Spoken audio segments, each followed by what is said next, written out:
लोकसभा चुनाव के लिए हर पार्टी अब जोड़ तोड़ के साथ नए समीकरणों को साधने में जुट गई है।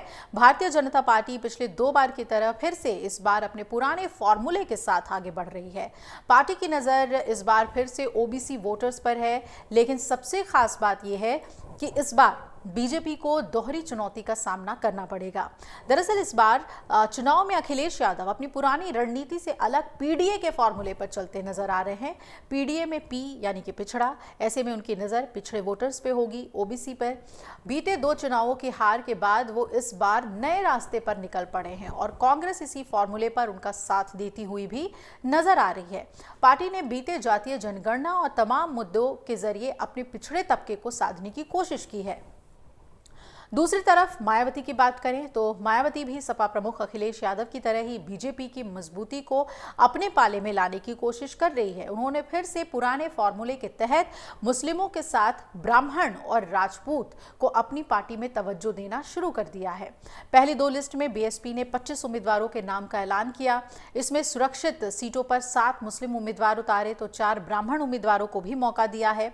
इसके अलावा बीएसपी ने राजपूत और जैन को भी इस बार अपनी लिस्ट में तवज्जो देने की पूरी कोशिश की है।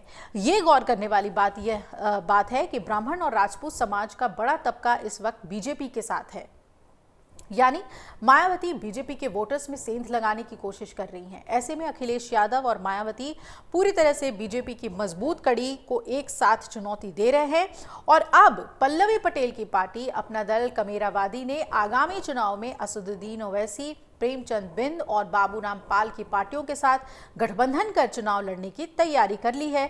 अब राज्य में पश्चिम की 8 सीटों पर नामांकन खत्म हो चुका है, जबकि 8 सीटों पर नामांकन अगले 3 दिनों में खत्म हो जाएगा। यानी ये गठबंधन अब पश्चिमी यूपी से बाहर अवध और पूर्वांचल पर फोकस करेगा। तीसरे मोर्चे के नेता पल्लवी पटेल, प्रेमचंद बिंद और बाबूराम पाल ओबीसी समाज का प्रतिनिधित्व करते हैं, जबकि राज्य में करीब 37% ओबीसी वोटर्स हैं।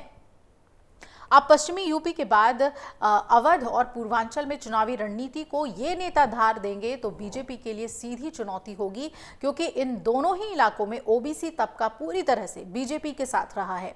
राजनीति के जानकार मानते हैं कि आगे इन तीनों नेताओं के चुनाव लड़ने का असर पूर्वांचल और अवध के इलाके में देखा जा सकता है। अगर इन्होंने मिलकर चुनाव लड़ा तो बीजेपी के ओबीसी वोट में सेंध लगा सकते हैं। ऐसे में बीजेपी के खिलाफ इनके चुनाव लड़ने से मायावती और अखिलेश यादव को फायदा मिलने की संभावना है, राहत मिलने की संभावना है। तो बीजेपी इसके लिए क्या तोड़ निकालती है, ये भी देखना बहुत अहम हो जाता है। अगर आप ये वीडियो YouTube पर देख रहे हैं तो हमारे चैनल को सब्सक्राइब करें और बेल आइकन को दबाना ना भूलें। अगर आप Facebook पर ये वीडियो देख रहे हैं तो हमारे पेज को लाइक करें।